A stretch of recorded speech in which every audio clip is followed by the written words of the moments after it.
Watch the movie until the end before proceeding with the installation. Before installation, prepare the ARC Special Ediion anti-bubble card and cleaning cloths.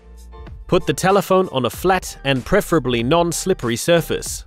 Use a wet cloth to clean the telephone screen carefully.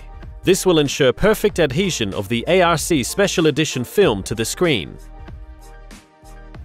Use Step 1 sticker to remove a part of the protective backing.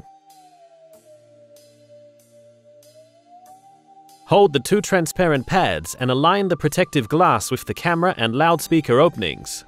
Make sure the film edges are aligned with the telephone edges. Once aligned, press the film against the telephone with your finger.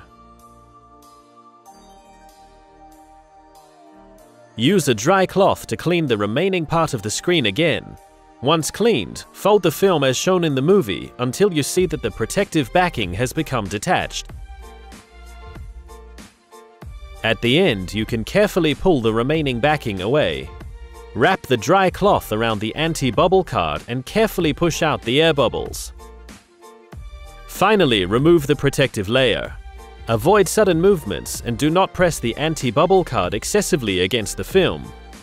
Don't worry if you didn't manage to remove all air bubbles, they will disappear within 72 hours. Once the protective backing is removed using Step 1 sticker, be careful not to touch the sticky surface of the ARC Special Ediion film. Never remove the protective backing while holding the film, as it may cause damage to the film. Never pull the ARC Special Ediion using the protective layer. Excessive pressure will result in improper application and formation of air bubbles. Never use anti-bubble card after the transparent protective layer is removed.